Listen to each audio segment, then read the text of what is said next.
Brazil is one of the 5 BRICS economies in the world, alongside Russia, India, China, and South Africa.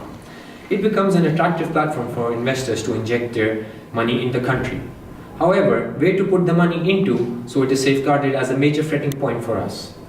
Looking at the current situation, when on one hand we had the recently concluded World Cup, which miraculously was a very big success, and on the other hand, we have the upcoming Olympic Games in 2016, for which Brazil looks very underprepared.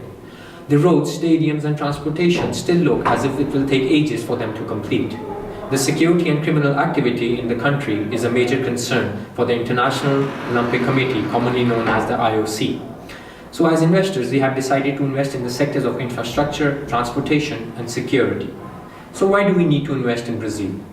Brazil is holding the equivalent of 28 simultaneous world championships and hosting 10,500 athletes, 45,000 volunteers and 21,500 accredited media persons for 17 days, alongside 85,000 outsourced staff and 8,000 employees. The IOC has serious concerns about overcrowding, crime and drug trafficking in the favelas. The government has to make many improvements before 2016 in order to make these areas suitable for the crowds for the Olympic spectators.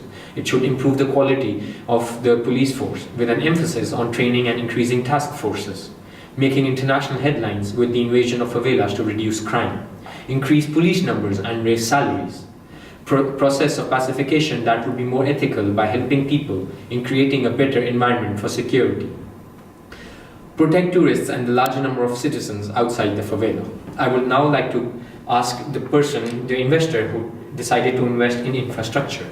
Okay, so why we decided to invest in airport infrastructure in Brazil? First of all, the Summer Olympics 2016 in Rio is going to attract tourists from all over the world. Also, the rise of the middle class and the emergence of low-cost carriers who more Brazilians to travel by plane. Lastly, most airports are currently operating above capacity limits. And the investment will benefit Brazil by increasing growth of tourism, providing momentum for economic growth, and bring up job opportunities. Therefore, making our investment in this sector will profit Brazil in the long term. So, let you talk about why we choose this transportation sector?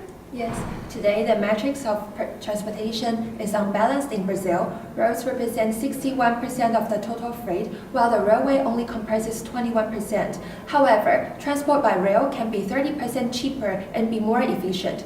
Also, while Brazil's railway network is the largest in Latin America, but still it's less dense with just 3.4 km in 1,000 km square compared to 21 km in India. With the improvement and the expansion of the railway system, it will benefit for its domestic use for sure and the tourism. Also, it will help to protect the environment. Meanwhile, the transport will be more efficient, increasing the demand from overseas, which will definitely benefit for its economy and making Brazil more attractive to do business with. So, after considering many factors and careful analysis for Brazil, we chose these 3 sectors to invest our money in.